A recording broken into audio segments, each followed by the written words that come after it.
Are you tired of the same old pro wrestling? Then check out the amazing action on Powerslam.tv, the biggest indie pro wrestling channel in the world. Get over 4,000 hours of the best pro wrestling events from over 110 of the biggest names in the industry from over 15 countries around the globe. Get your free trial today at Powerslam.tv. What's up, y'all? It's Jeff Cobb, and you're listening to Ricky and Clive Wrestling Show on Social Suplex Podcast Network. You're listening to the Ricky and Clive Wrestling Show. Listener discretion is advised at all times.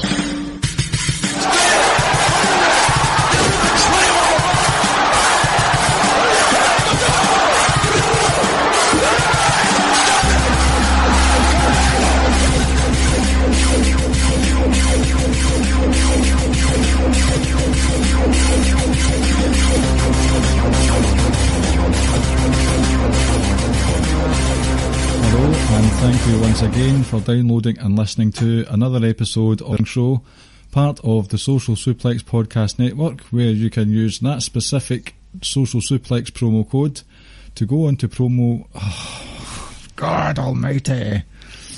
It's been a while. To go onto Powerslam.tv, put in that promo code Social Suplex and get over 4,000 hours of independent wrestling free for 1 month, straight to the device of your choice. My name is Clive. I've had a horrendous hour or so, having severe laptop issues. Everything seems to be on board right now. Hopefully that continues. And I'm joined by my ever calm and ever calming co-host, Ricky. Good evening, sir. Good evening, how are you?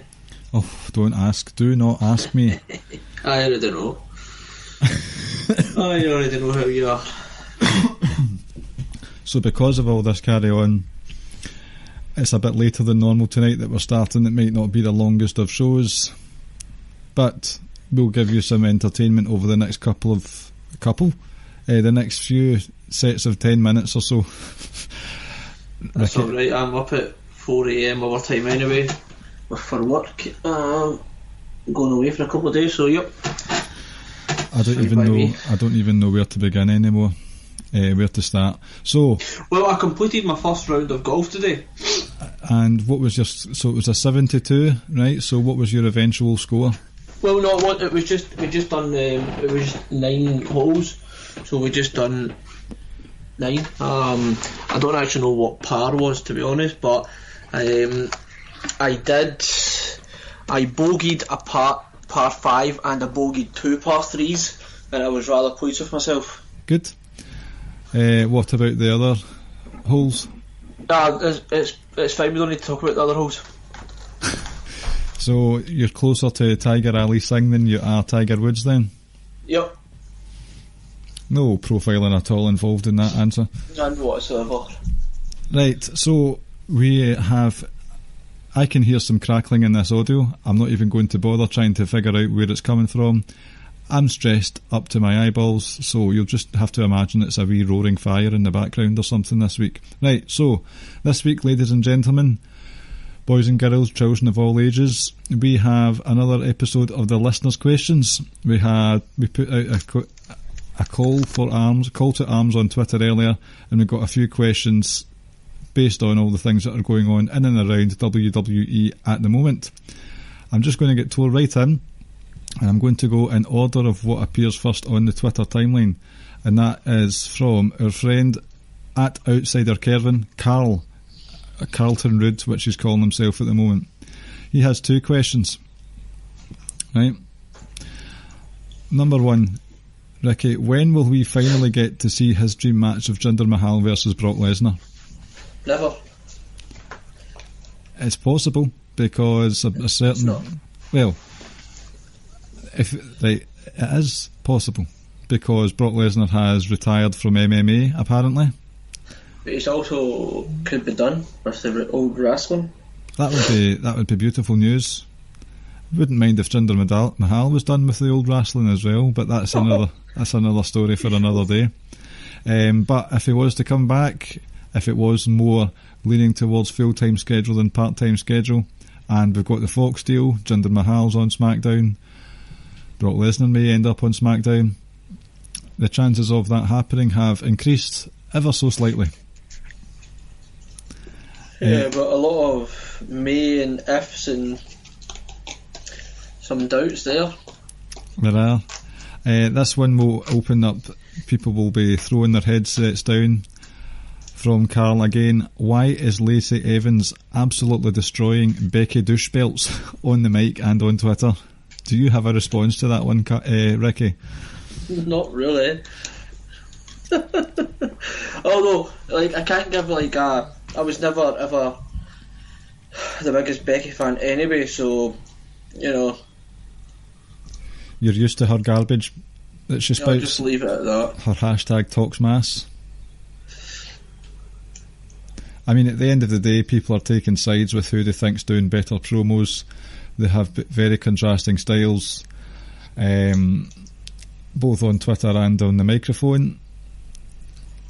I think it's interesting seeing Becky deal with someone who's like diametrically opposed to her as far as ideals in life go. This whole the man versus the lady, that story writes itself. But I've not seen a lot of TV the last couple of weeks, I will be honest. I have seen some of the Twitter exchanges. I've laughed, I've cried, I've thought, here's some more toxic masculinity from everyone's favourite Irish scumbag.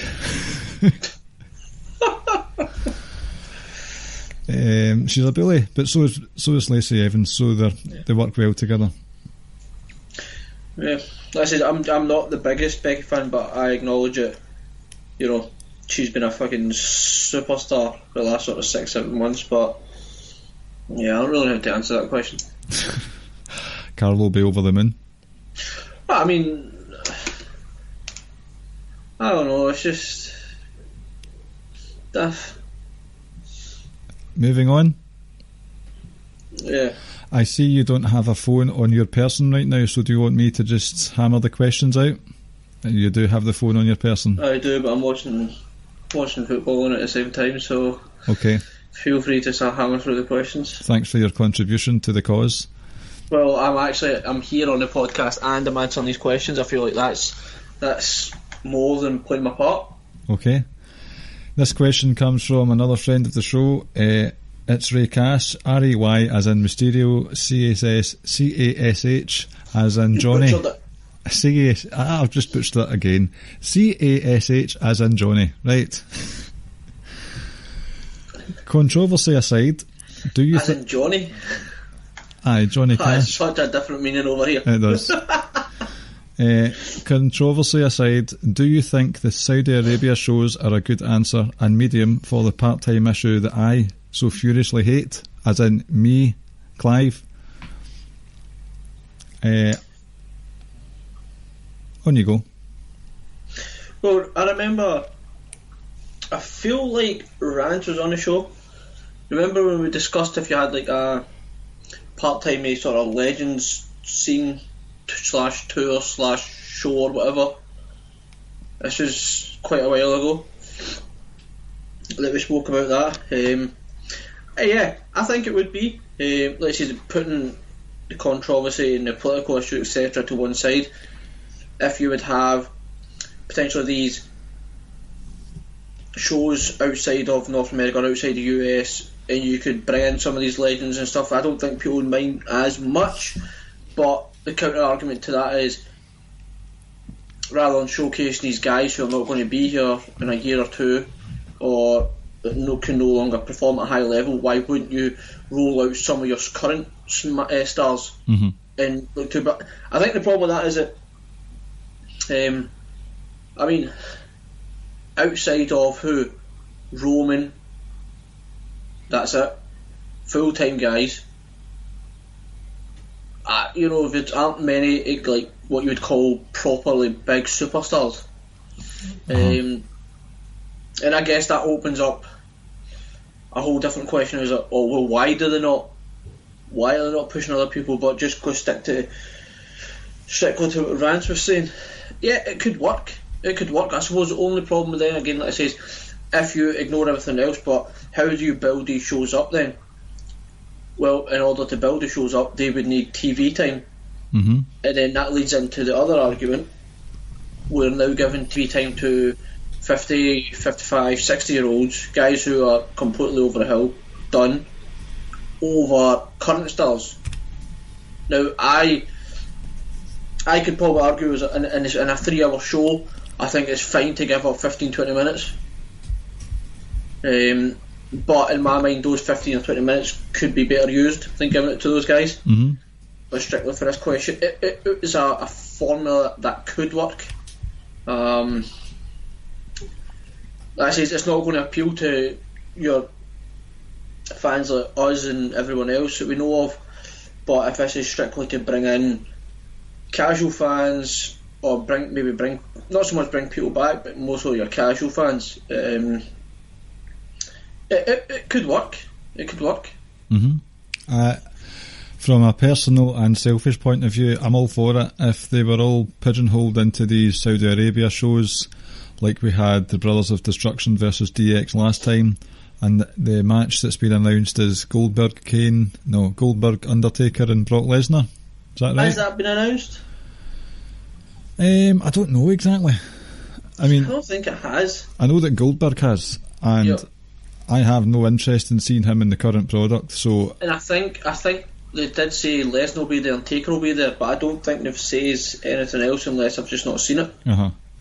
Well, personally, I'm all for it. I mean, as I said before, I didn't watch them not out of protest as such. It was just a case of the first time I'd lost my house keys when it was on, so there was a bit of a panic attack on my end. And the second time, I can't remember why I didn't watch it, but looking back at the card, you love a good old panic. Oh aye, you know I do love a good old panic and Skywalker, that's my name. Did that pop the wife? Yep, the wife popped for that one. And this time, the 7th of May, as far as I'm aware, the wife and I are going to see X-Men Dark Phoenix that night, so I've already got my Friday night sorted. Wait, it's next week? June the 7th, sorry. I was going to say. It's June the 7th. Because it's Ramadan next week, so I don't think you're going to get very many people turning out for the show. Oh, that's right, it's Ramadan as well. Yep. So folks, just while we're talking about it, I may not be on for the next 4 weeks. We'll see. I have next week covered regardless.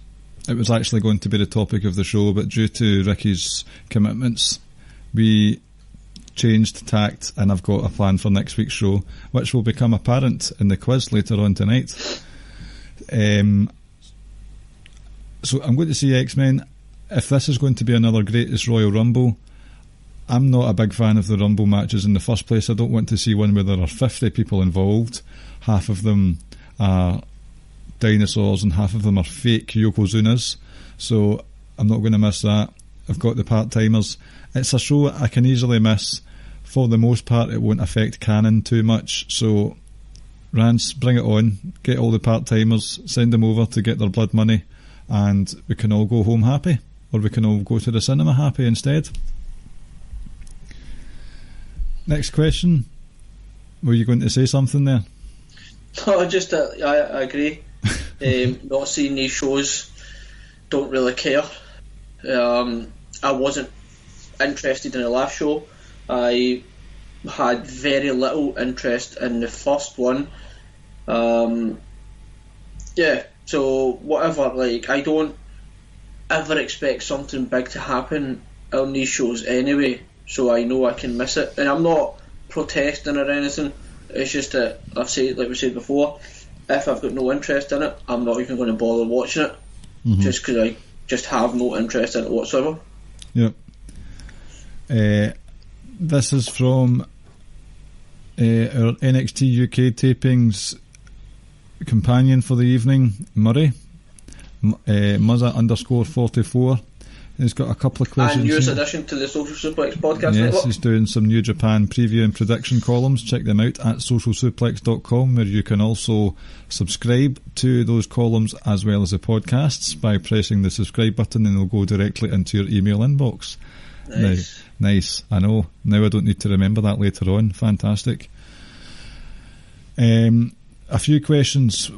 The quote-unquote non-serious... Jeremy must hate you when it comes to the plugs. I make up for it with the jokes, though. Oh yeah, I'm sure he appreciates that. We all do. Yep. This is a non-serious question. Is the Joe Coffey prayer finally finished? It's not yet. I do have the opener, but I'm still working on it, and when it becomes available, it will be a Patreon exclusive. I might just use Rich Latta's Patreon because I've not got one, so I'll ask him to give me. So we're going to make Rich richer. Well, I'll ask him to give me the money. Maybe he can rap the prayer for us as well. Serious question. With 205 Live losing guys like Cedric, Buddy Murphy, Noam Dar, TJP and all the likes over the last few months, Mustafa Ali, who should they bring in to replace them? That's a good question, because this could tie into a question we've got later on, but I think that was specifically addressed for you, so you go ahead. I'm not sure. They've brought in the Singh brothers, and this was last night, and this was the first match since the first ever episode of 205 Live, where Murray reminded me that they defeated Drew Gulak and Tony Nese, which was bizarre because that was the main event last night as well. But the Singh brothers are there. Jack Gallagher and Humberto Carrillo seem to have formed a union of sorts. So these rumours are going to start again with a Cruiserweight Tag Team Championships in the makings. You've got a couple of tag teams there. I'm not sure if the Singh brothers will be a permanent feature. I'm not sure if Jinder Mahal will end up being their manager on the show, which would be dear diary. So it's hard to say. I'm going to come out with a controversial opinion though. It's early days, granted it's early days, but I don't think Oney Lorcan is a good fit for 205 Live. Why? I've just not been overly impressed with his matches so far. He's got a fantastic style, like a really, really good style. I love he's basically like a feral dog, and he'll attack anything that moves. His European uppercuts, his blockbusters, his half and half suplex, which is reasonably protected on 205 Live. Just the matches with Cedric weren't amazing. I had a match with Kalisto, which was a bit of a botch fest. That wasn't Oney Lorcan's fault.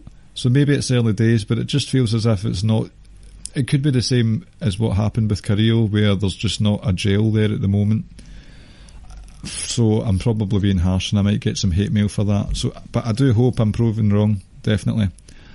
More hate mail for you. I think Chad Gable would be an excellent fit for 205 Live. Let's face it, is he getting used? At the moment, I know it's only been a couple of weeks for the Superstar shake-up, but... No, but it's still early days.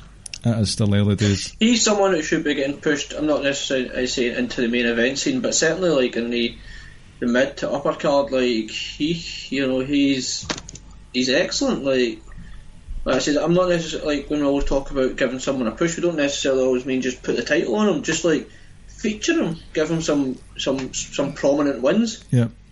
The argument in favour of 205 is he wrestles really good matches, this kind of style that I like in my wrestling, and he's getting the odd match. Fair enough, they were tag teams which worked well, but he's not a tag team anymore. He's not in a tag team. 205 Live offers you guaranteed once or twice a month, maybe even 3 times. You get a 15 to 20 minute match. You've got time to flesh out your matches, lots of time to tell a story throughout the match, and I think he would be excellent at that.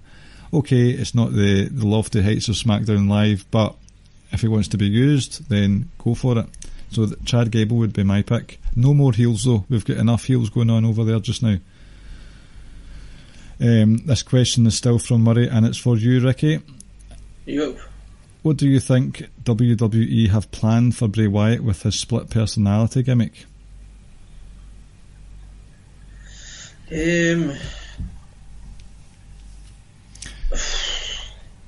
I hope in like a month's time or 2 months that it's not just a case of, right, we'll just scrap it and we'll just go back to his normal, his previous gimmick, or we'll come up with something new. I think you need to kind of give it time. I say, was it last week? It's shades of like when Randy Orton was running about kicking people in the head, where these moments of anger or when he rage he couldn't control just overcame him, and it's kind of similar to Bray, where the previous character is still there, still trying to bring him back, still trying to come out, but this new smiling happy guy wants to try and keep him at bay, keep him away. Bless me. But like I said, I think you're going to see that in matches where he'll come out as the face, might turn a little, and he might do some heel kind of things before. I don't know if he'll eventually turn back to Bray Wyatt, and this will tie in with a question we got from Kyle, but I'm not entirely sure. I certainly think, like you said, there definitely is like a split personality thing going on, and there is a darkness within him that he's trying to keep away, but at some point it's going to come out, and it'll be a case of, I think, as it starts to come out, he'll do his best to keep it away, and then eventually it will be coming more and more to the fore, and where he'll no longer be able to keep it. Yep. And he might return to the Bray character, but I think that's further down the line as he struggles to deal with accepting or keeping this monster or this evil away. There were a couple of telltale signs for me that the split personality won't be that split much longer. I may be reading too much into and giving too much credit to Bray's acting chops, but he didn't seem as hyperactively happy this week. There was just a hint of sadness in his eyes, so there's a potential for a sneezing fit happening any moment, so I might disappear and explode. He also said near the end, if all you want to do to enjoy the Firefly Funhouse is let me in, and there was a pause and he just looked at the camera for a hesitating second. I thought, aye, that's what you're wanting. You're wanting us to let you in so you can just swallow us whole. So I think it's quite interesting. That was an interesting choice of words. It's kind of like It, the clown. Right. You know, on the surface of it, taking away his creepy smile, etc., and the surface, he can do stuff, you know, he wants you to accept him, he wants you to come to him, and then as you have, or as you do, like, takes over and ultimately tries to, etc. So there's similarities there. There's not so much the clown, it's not so much like the split personality as such, it's just he's pretending to be good in order for you to be like, oh, it's a clown, I'll go play with him, and to go to him kind of thing. But yeah, ultimately I think it will eventually lead to I don't know if it will be, like I say, the old, or certainly the evil side will now eventually come out at some point, and it'll be here to stay. Here's hoping. And it's interesting, I'm not put off by what we've seen at all. It's been quite interesting, definitely needed, definitely a good tweak. And speaking of tweaks, I hope you like that journalism there, #journalism. Kyle Moores from Outsider's Edge, he also hit us up with a question: which character tweak has worked better, Bray Wyatt's or Robert Roode's? I'm going to say Bray. I think I'd say Bray because there's been more fleshing out of it so far. Robert Roode just rocked up on the camera with a moustache. That is an epic moustache, though. The word epic gets thrown about a lot, but this time it is wholly deserved. Yeah, I would go Bray. And like you said, it is a little tweak, because I know in that same group Rance asked, do you think it's a tweak or is it like a whole new thing? And I think it is a tweak as well, like Kyle said, partly because at some point that evilness will come back out, and like I said, he's got that evil side to him, or the old Bray side to him. He's just incorporated this kind of happy, smiley new side, but eventually that it's going to be gone and replaced by, I says, whether it is what it used to be or it's going to be kind of a different version of what it used to be. We'll need to wait and see. But I wouldn't do it like in the next couple of weeks. You know, I would like to see us like fleshed out and like just not so much dragged out, but certainly let it go on for a bit longer as opposed to just suddenly doing it in the next week or two. I would say so. Give it time. Give the Robert Roode one some time as well. I mean, that moustache has quite the charisma about it already, so I think Bray's is better, but Robert Roode's is amazing they're both equally excellent for memes, if you're into the whole memes and GIFs and stuff like that. So the next question from Rob Ropey, at Rob Ropey, Rab Ropes himself. Will John Cena break Ric Flair's record, and when is the right time for him to do so? I'm going to say I don't think he will. So that's my answer for you, Rob. Sorry, it's short and sweet, and it's not a case of hoping that happens. I just think that Cena's too involved in Hollywood at the moment, and he's not really around enough to even flesh out a storyline. So I think it will just be equalled and not beaten. That's it. If or when, it's always going to be at WrestleMania, because that's what you call a WrestleMania moment. Any other pay-per-view, nope, it needs to take place at WrestleMania. And again, I'm not entirely sure it will happen. The only way it will happen in my mind is if Cena can commit to being on television for about 2 to 3 months. I was going to say the exact same time frame. If he can't, I don't think it will happen, because we cannot go back to another part-time guy. In this occasion, this part-time guy might actually be around less than Brock ever was. Yep. So it says if he can somehow get Cena to commit to like 3 months of being on TV, it will eventually happen if that's the case. But if he can't, I just don't see I just don't see it happening. Yeah, I wouldn't be surprised if Charlotte Flair broke her record before John Cena did.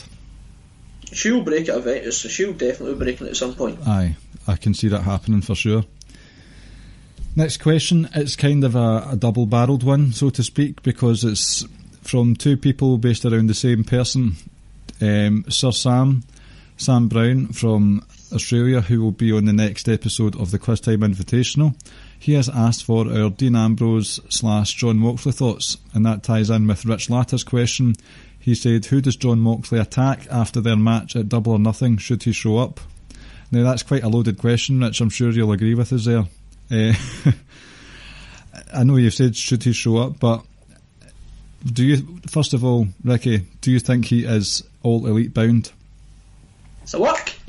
Oh, I forgot about that. I walked right into that. I have potentially 4 more weeks of this. I will mention it at every opportunity. I will die on this hill. It is a work. But it is good to see Rich said, should he turn up? Rich is already having doubts. Now he backed up, he backtracked saying he might be doing deathmatch at CZW, but no, I think Rich realises it's a work. So as first of all, man, I really didn't want to be wrong. I really wanted to be right there. I thought it was a work all along. I felt like I had valid reasons for it. I don't know. Oh, do you know what? He's not going to turn up in AEW. He's going to turn up again in WWE as John Moxley. That's my prediction. And the Monday after Double or Nothing? If he does, right, it makes sense where he attacks 1 or 3 people. Cody or Omega or Jericho. So the winner of that match or Cody Rhodes. I don't know if this is right. Is Joey Janela, is he All Elite?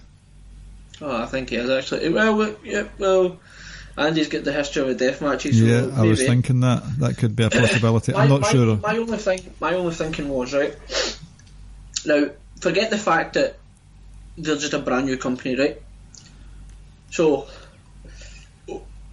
we kind of, even when this company, when they created it, we knew eventually Kenny Omega was going to go there. I don't think very many people expect him to end up in WWE. Aye. Jericho, we can expect him, if he is going to, he may not be there full time, whatever, but he's certainly going to have some sort of involvement. I don't think any of their signings have been at the point where, like, oh my goodness, I didn't see that coming out. Maybe Jericho was the only one, because the rest of them you were kind of thinking, especially with the Bucks, Cody, Page, and Omega, you were like, yeah, we expected that to happen. Pac was a surprise. Ambrose is the one that kind of makes people sit up and go, oh, right, so Dean Ambrose is away there now. Okay, right. That's a big thing. Me personally, I think he has to attack one of the three, either Cody, Omega or Jericho, because, like I said, when you bring in a guy of Ambrose's calibre, who's not only one of the best wrestlers in the world, but he's one of the best talkers, he had one of the best gimmicks, he was, you know, he really is like the total package. Plus he has this name brand as well. You want him to come in and make the biggest possible impact. So it doesn't get any bigger than either attacking Cody, Omega or Jericho. It just doesn't, in my mind. And even if it was like someone like Omega or Naito or Okada, whoever coming to WWE, for instance, you want him to go out and attack the highest profile guy they could possibly attack, because you want that massive signature statement, you want that first moment, that first impression. And what bigger statement can you make by going after Jericho or Omega or whoever? So for me, whoever you decide out of the three is the bigger of the three or is going to have the most impact, that's who he goes after. And for me, it has to only be those. Because like I say, is you kind of want to make a massive statement straight out the gate. With regards to, do I think it's a work or not, I'm not sure. I mean, Rob had brought up some good points earlier, saying that it's pretty unprecedented for WWE to go all out with regards to someone's exit from the company unless they're retiring. We saw it happen with CM Punk at the Money in the Bank 2011, but he came back. So there is that. It's just, I don't know anymore. I'm going to sit, not so much sitting in the fence. I've not really committed to a specific answer. However, let's for talking's sake say that he has left, and to specifically answer Sir Sam's point. The thoughts on Dean Ambrose, because I don't think we've talked much about it. One of my favourites over the last few years. He has had some dodgy booking. Hasn't everyone though? Do you know what I mean? It's not as if he's a special case. Featured regularly. Even with his injury, he still clocked up the most matches over a certain couple of years than most of the roster. I'll be gutted to see him. To quickly to retort what you say is, there's a difference between, I don't know, someone like Dolph Ziggler complaining about dodgy booking than there is someone like Dean Ambrose. Like, I like Dolph. Dolph's been great, but there's a difference between Dean Ambrose and Dolph Ziggler. Dolph Ziggler shouldn't really ever bitch and complain where he's booked. Dean Ambrose, for me, should. Right. He's just that much better. He's so much better. He's that much of a bigger star. Like, I understand people are going to be annoyed about booking, but if you're being featured on a show week in, week out, that's all well and good. But certain people in the company deserve more than just having a spotlight on them, like in certain programs every week. They deserve to be truly elevated, and Ambrose is one of those ones. Well, I mean, he was elevated though. But he also had to deal with a lot of shite. The Roman Reigns stuff? Not even the Roman Reigns stuff, like even like some of the stuff they started doing with the Seth thing. I wasn't a fan of that whole coming out in the gas masks with the whole germ thing. The germophobia made no sense at all. A big fan of that. It made his music amazing though. So he's had, like, I know, but no. When he turned on Seth, when he did, I didn't have any complaints about that. But you remember he done that sort of documentary of him coming back, and you can when he was talking and stuff, like, that's his character. That was someone who knew what direction he wanted to go and who they were as a character, who their gimmick was, what they were portraying. And like I says, for me, bottom line, it does just come back to, if people are going to be talking about booking, like I says, I feel like people like Dolph and Bobby Lashley and etc. You know, if you want to complain about booking, that's all well and good.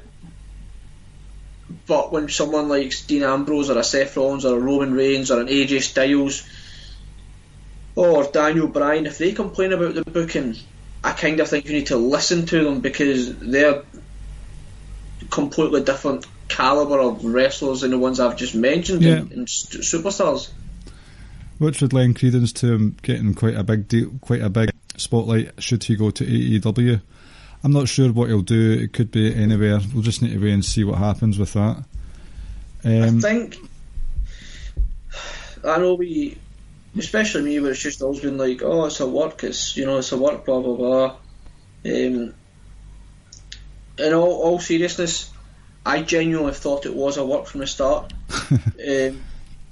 because, like Rob says, and I says at the time, like, when did you ever see them doing the kind of things they've done? Announced it beforehand, wished them well, and now what they've done with the whole documentary thing with the Shield and Ambrose's last match, etc., the Shield's last match. And I know some people are going to say, well, after the whole CM Punk thing, it kind of had them shook. It kind of, they just don't want to maybe end on bad terms with certain guys, and I understand that part. Where when you see someone like Dean Ambrose, would be like, never expect him to leave, but if we end things on a good note, he might look back in a couple of years' time and say, I would like to go back. So I get that point, and the whole thing with the video, and I know a lot of people are saying, like, that video looked too crisp, to almost like a WWE kind of production, etc. We'll see in about 4 weeks' time. We'll find out. Find out the Raw after Double or Nothing. Yeah. Or no, we'll find out on Double or Nothing itself. I think. I know people are like, oh, look at that, Cody liked the video and all that. Oh, Cody likes everything. Who gives a fuck what people do on social media? Social media isn't a true representation of anyone, really. Cody, whenever someone shows unease towards WWE, Cody's the first one to like it. He's basically just he's got his Twitter minions that do it for him with his. And I think it's about time Cody and etc. just finally admitted, well, like, do you know what? This isn't about creating something different. This is just us just trying to go and destroy the WWE. It's like, just own that shit. This is who you are. You wouldn't have made so many references about them in the past. You wouldn't have said so much shit about them. Like, come on, don't be a bitch and fucking own that. But overall, great. Just to summarise, like, overall, if somehow he ended up in WWE's John Moxley, like, I don't think anyone would have predicted that. Like, truthfully, been like, what the fuck just happened? Like, I know we're all kind of saying it was a work, but it kind of gets to a point where everyone's like, oh, it might not be. But I think no matter what happens, I think everyone's going to be surprised. And to me, if he ends up in WWE or AEW, I just want to see him wrestle again. I'm looking forward to it. If he's just going to go out and do death matches, that's not really my thing either. When watching death match in certain spots, and it's always like, oh, like, I don't want to see that. But hey, I'm looking forward to seeing where he ends up. Yeah, I mean, I understand why people don't like death matches, but you've got these matches where people are going to be open wounds, but then you've got the matches where there's concussions that could arise from the next punch, or one flip too many and you're paralysed for life. So they're equally dangerous in my book. But I think the difference between it would be that the one punch or just landing badly, like, that can happen in any kind of match. It could happen if I stepped out the door. exactly, when you're openly trying to like tear each other's skin apart and stuff like that, like, you know, I get, I'm not hating on it. It's just for me, it's too stomach churning at times. It's like, oh, that looks fair enough, too real for me, even though it is. It's just, I don't get enjoyment out of watching it because I'm too busy. Like, oh my god, that looks horrible. Aye.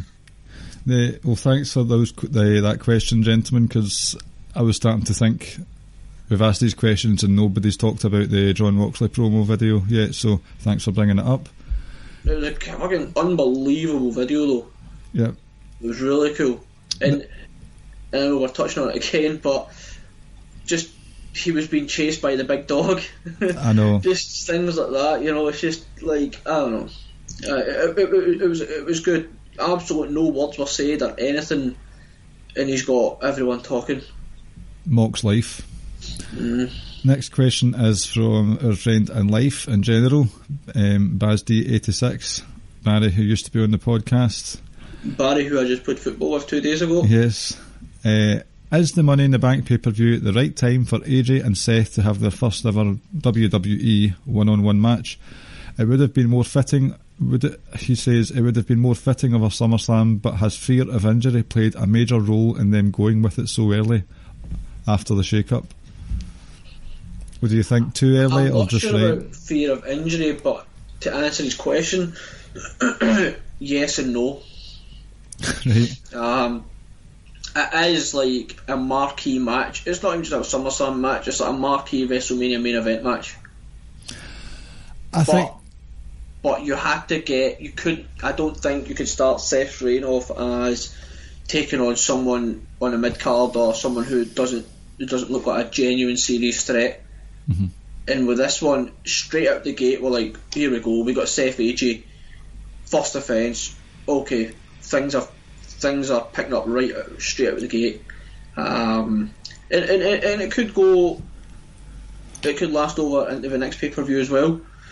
Yeah, I'm not entirely sure how I feel about it. I thought this would be heading into maybe a SummerSlam type match, but they could have the Money in the Bank. I don't know. Maybe they could go Drew Seth at SummerSlam, which again is another big time match. So I'm just happy that Seth's first defence is a legitimate defence against a proper legit opponent. I think that's probably the best way I could answer that. I think that injury might play a part in it because AJ picks up some knocks now and again. He shrugs them off within a week or two, but that's still quite a few knocks. With regards to if it's the right time, taking injury out of the equation, I actually like that they're doing it now. AJ has had programmes with the two other members of the Shield right after one of the big fours. So you had Dean Ambrose shortly after SummerSlam.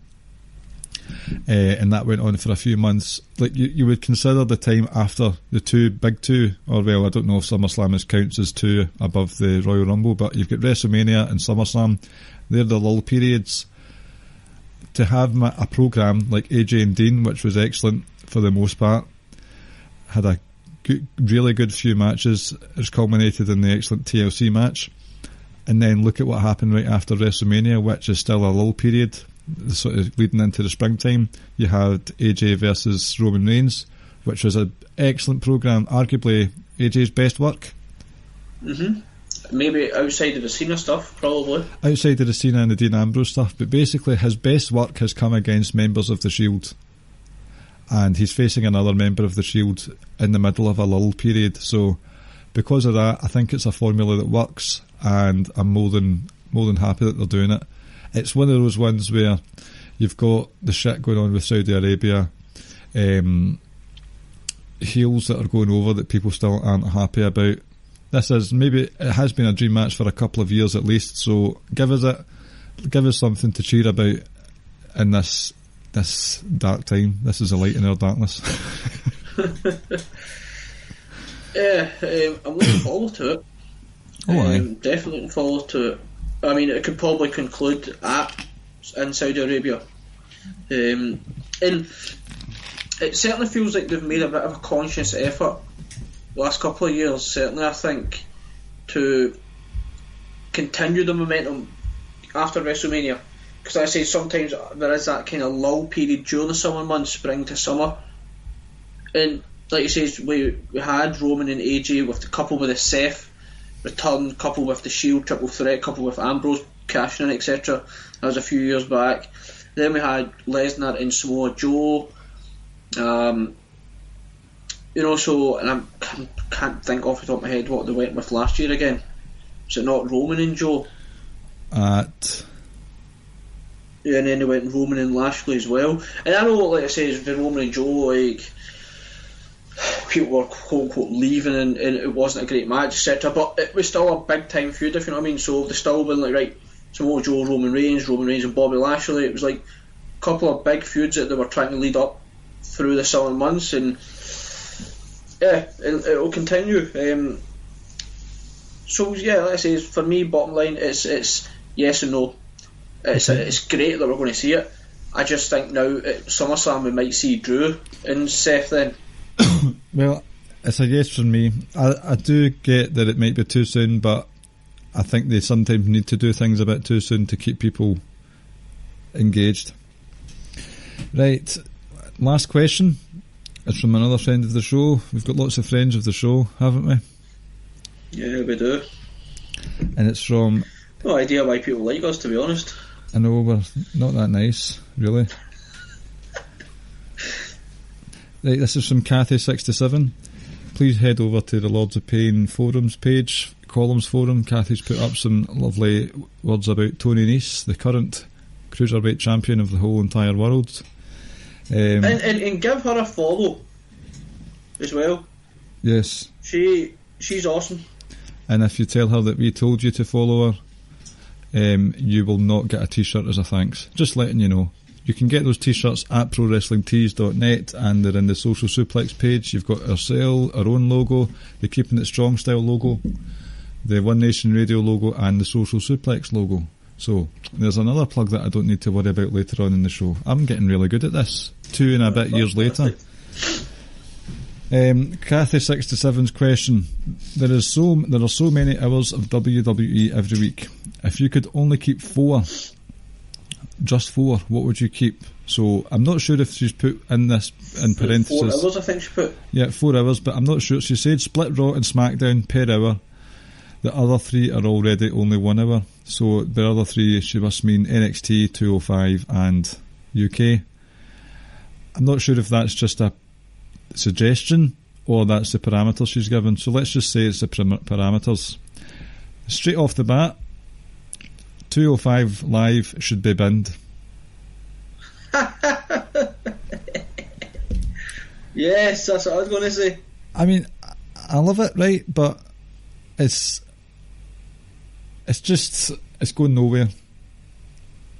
I don't think it's going anywhere. Just bin it, disband everyone, and put them in. Put some of the ones who are clearly a cut above the rest. For instance, the Drew Gulaks of the world. Put them on Raw or SmackDown. Everyone else can go to NXT or NXT UK. So that's that sorted. With the hour that's left for the network exclusive shows, combine NXT. Oh, that's a tough one actually. Yep, see the answer? It's basically the same across the board. Trim the fat. For NXT UK, NXT, SmackDown and Raw, get rid of, 25% of your roster? See the ones that want to go? Grant them their leave request. See the ones that you know you're never going to use, really? Get rid of them. Or make them trainers or ambassadors. I have a roster here, names off the top of my head who I would get rid of in an instant. The Colons. Apollo Crews. Big Show. He's still apparently active. I don't really think that's true. The current tag team champions on Monday Night Raw. Harper. He wants to go. Let him go. The Hardys. I'm not going to do a specific maths equation for this, but these are just some of the names. Who's one of your more like shock choices that you would let go? That I would let go? Okay. Yeah, on that list. I'll give you a shock choice from each roster, okay? Yep. Let me quickly look at Monday Night Raw. I mean, Rhino and Heath Slater are still employed. Heath's got kids to feed though. I don't give a shit about his kids. Neither do I. Authors of Pain, get rid of them. Bobby Lashley. Who's the shock one that I would get rid of?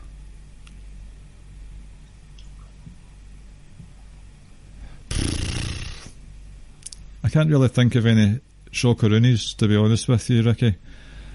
It's more a case of getting rid of the ones that either don't want to be there or there is clearly not any plans for them to be used in the future. Alright, so... What's your answer? Trim the fat, Kathy, just trim the fat. What was your answer, sorry? My answer was disband 205 Live and take 25% off of each roster and get rid of them. Right, but you're keeping 4 hours a week. Uh-huh. So what's your 4 hours? One hour for each brand? 2 hours for Raw, 1 for SmackDown and 1 for the network stuff. Just call it WrestleFlex. So you would... So how would you do NXT and NXT UK then? Every second week? Aesthetically, that's not very good, is it? No. Kathy, your question is unfair. It's difficult. It's not unfair, it's fucking difficult. Because you know I do enjoy my NXT UK. So do we. We both do. Oh, it's just difficult. Let's call it NXT Transatlantic. Let's just call it NXT UK. That's what it's called. I mean, combine them. Nah. Right, so the reality is, right, what you would do is, I agree, scrap 205 and you could put some of those guys on NXT and NXT UK. Cancel the 3 hours of Raw. Cancel the 2 hours of SmackDown. Cancel the 1 hour of NXT at Full Sail. Grant NXT UK 4 hours. And Joe Coffey cuts a promo for 4 straight hours each week. While we sing Celtic songs. In the name of the Coffees and of the Wolf and of the Gallus Bastards, amen. How would we split it? It's too. That's like I feel like I need 5 hours because I would do 2 hours for Raw and then 1 for the other 3. See what I would get. I would get rid of all the replays. And I know, but like you can. She also says you can cut length or regroup shows or drop shows entirely. Right, 205 gone. Left with that. The problem is we've got the 4 hours, and it works out to an hour for each NXT shows, right? 45 minutes. Because you cut out the adverts and stuff like that. So now you've got another half an hour. You could put Raw down as 90 minutes. Okay. What about just getting rid of the brand split? That's the other option as well, I think. 1.5 hours for those. 1.5 for Raw, 1.5 for SmackDown. You get rid of the brand split. A wrestler can have one match and they can do selfie promos. You don't need to see them again for another 2 weeks or so. We've said that I say all the time, and sometimes less is more.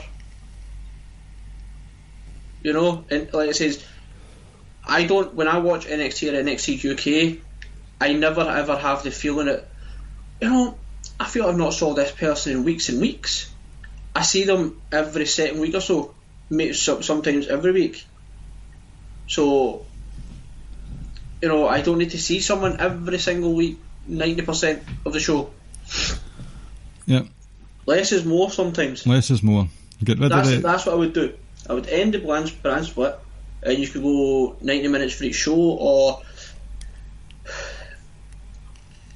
or you would just have have 2 hours for the Raw / SmackDown or whatever. I mean, really, and then one for NXT and one for NXT UK. Really, this question deserves a 3-part series podcast, really, doesn't it? I'll put that up on Rich's Patreon as well. Well, I mean, it would. I feel like Rich and James done something similar where they kind of had the rosters and they cut them down. Mm-hmm. I think they done that certainly a couple of months ago, I think it was. So they wanted to steal their idea, but yeah, I mean, how do you go about fixing the shows? And then you've got that could be something further down the line we could talk about. Yes, if we're struggling for an idea one week. But yeah, that's what I do. End the brand split, have one show a week, 2 hours, one for NXT and one for NXT UK. And if you really wanted to be greedy, you could cut NXT and NXT UK down by, say, 10 minutes or so, and you could run just about 2.5 hours for that Raw / SmackDown show. Aye. Good question. A hard question, but a good one. Very difficult, very difficult. So that concludes the questions for this week. If anyone has submitted any more, I do apologise. My laptop... I don't think anyone has. My laptop is minutes from death, so we're going to hammer on with the quiz, alright? Yep.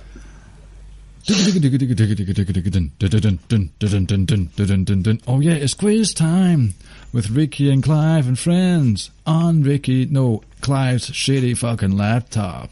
A fucking WWE quiz. Dun, dun, dun. You know, one week I look forward to you singing that intro in your normal voice and not having an accent. Do you want me to sing it? No, like just you have an accent when you sing it or say it. It's fucking quiz time. No, it's fine. We can just move on. Right, so this is the theme is unpopular heels throughout WWE. Okay, so this is a clue. Next week, should Ricky not arrive in time due to Ramadan, even if he is available, we're going to talk about WWE's modern day heels and how basically we're all basically being worked, ourselves included, with these current heels, the likes of Lacey Evans, Baron Corbin and the like. So you can look forward to that. It might be a solo show, it might not. I'll decide on the Wednesday night. Yep. Fasting lasts for about 18 hours during the day, so that means no food, no drink, no nothing, no vaping, no chewing gum, absolutely nothing is allowed from basically from sunrise to sunset, and sun doesn't set over here until 9:15 at night. Brutal. Fantastic. Look forward to it. Allah Akbar, my friend. Indeed, I mean, I'll be doing it every single day, like I always do. You do, it's just yeah. going to be difficult. You're nothing if not consistent. Yep, it's just going to be difficult. Number 1. Who else was in X-Pac's dreadful 2001 trio outfit, the X Factor? So you had X-Pac and 2 other guys in his stable, and they were just all sorts of nasty. Can you remember them? You want them both? Yes. Albert or A-Train. Mm-hmm. Incredible. Well done, just incredible. Number 2, Vladimir Kozlov, heavily pushed in 2008 but was then considered a failure, won 0 championships for WWE. True or false?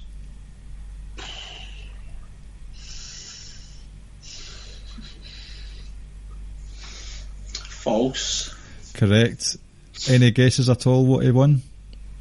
Tag championship with Santino Marella in a comedy act. You're fucking joking me. You're googling this, aren't you? No, you not remember that tag team? Nope. Number stupid comedy act I had after. I'm pretty certain this was after his whole Vladimir Kozlov killing everyone and just food with Triple H, etc. Mm-hmm. Number 3. What was the name of the pay-per-view where Jinder Mahal became WWE champion? The 50th ever.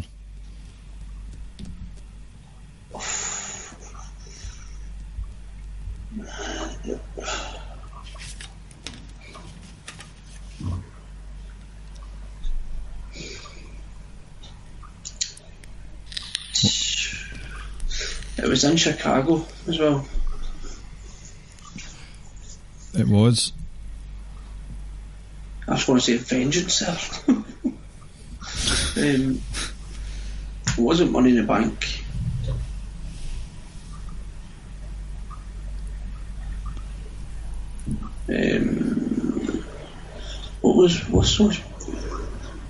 What's coming up after Money in the Bank this year? How about I give you a clue? Okay. Stomping Grounds. Backlash. Correct. Number 4. Do you like that name for the pay-per-view? No. I don't mind it that much. Maybe Stomping Ground would have been better. Yeah, I know, but that's too close to Battleground. So, I mean, they could have brought back what? Great Balls of Fire. Great Balls of Fire. Vengeance, No Mercy. Vengeance, No Mercy. In Your House. I mean, they probably changed it because they didn't want to have an apt name of a pay-per-view after Saudi Arabia, but most of the names that they've got, I mean, it's like Armageddon and stuff like that, so there's always something that they have. I know. Number 4. And like I say, just the Saudi Arabia thing's always going to bring controversy, etc. So it is. Number 4. Name one of the 2 NFL teams that Baron Corbin played for.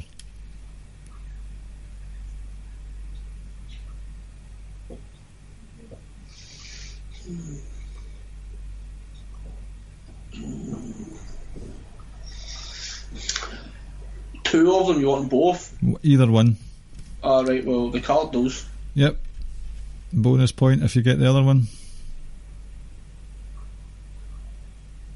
Colts. Well done. Number 5. What was the stipulation of the match between Big Cass, or should I say Kaz XL, and Big Show, or should I say Paul White, at SummerSlam 2017? What was the stipulation gimmick? I'm going to guess something like Last Man Standing or something. Is that your final answer? Yeah. Incorrect. What was it? Shark Cage. Oh, for fuck's sake. Charlotte's first main roster heel turn. Number 6. Charlotte's first main roster heel turn came at the expense of whom? Jesus. You want a clue? Yeah. It started coming to fruition towards the tail end of 2015.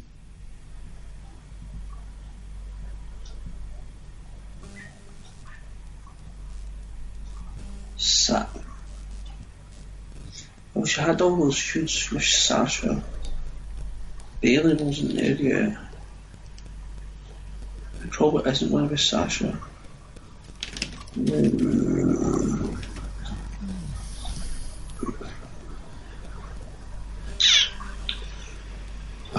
Sounds like my Skype's about to blow up.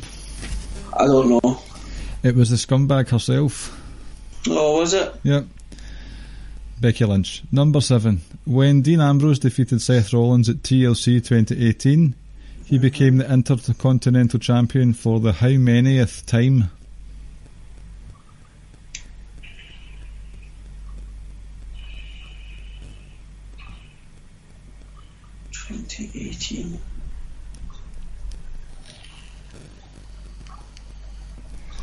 Why does my Skype sound like it's an old Amstrad that's booting up?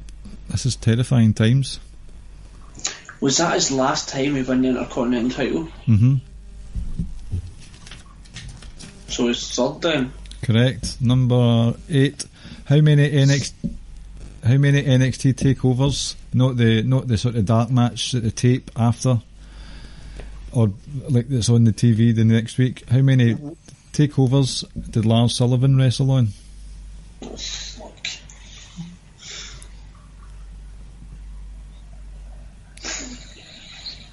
Four. Incorrect. How many? 3. Cassius Ohno, ladder match, and Aleister Black. Same question for Lacey Evans, number 9.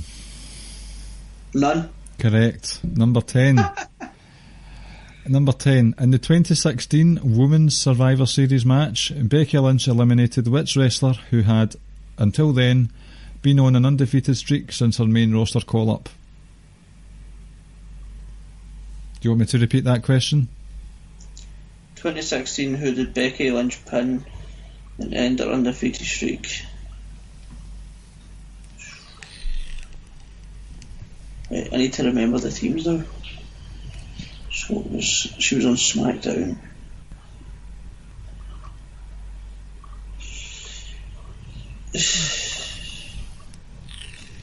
So his Raw team was who? Bayley, Sasha, Charlotte, Nia Jax.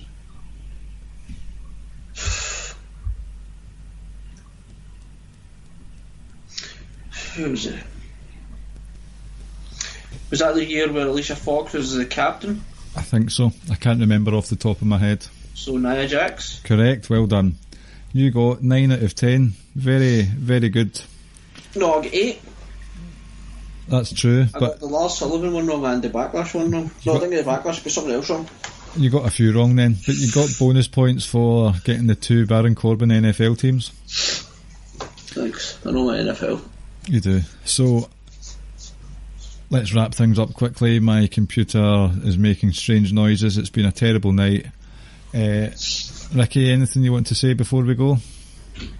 Well, if I'm not back next week, then I'm not going to be back for 4 weeks. So this will be the last time you hear me, potentially for 4 weeks.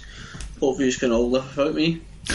Oh, look at the face that he's pulling right now. There's such a sorrowful face. We are at Ricky and Clive on Twitter. We are the Ricky and Clive Wrestling Show. We are on the Social Suplex Podcast Network, where you can get other podcasts such as One Nation Radio, Keeping It Strong Style, Grown Men Watch This Shit, NXT Then, Now and Forever, and All Things Elite. Please go to the app of your choice and give us a nice 5-star rating. You can find us at the Wrestling Squares Circle Facebook group, where we all are. I have done the plugs for the other things, so just a reminder, socialsuplex.com, powerslam.tv for all your independent wrestling needs, over 4,000 hours and all that stuff. And I believe that's it. I haven't got much of a joke for you this week. I've just got a punchline. And even then, the punchline's not really worked out. So it's something along the lines of, "Hey diddle diddle, my name's Matt Riddle. Damien Sandow jumped over Ember Moon." All right, right. What? Speak to you next week, ladies and gentlemen. Hopefully. Take care, folks. Take care. Night night. Night night. Thank you for listening to the Ricky and Clive Wrestling Podcast. We'll see you next time.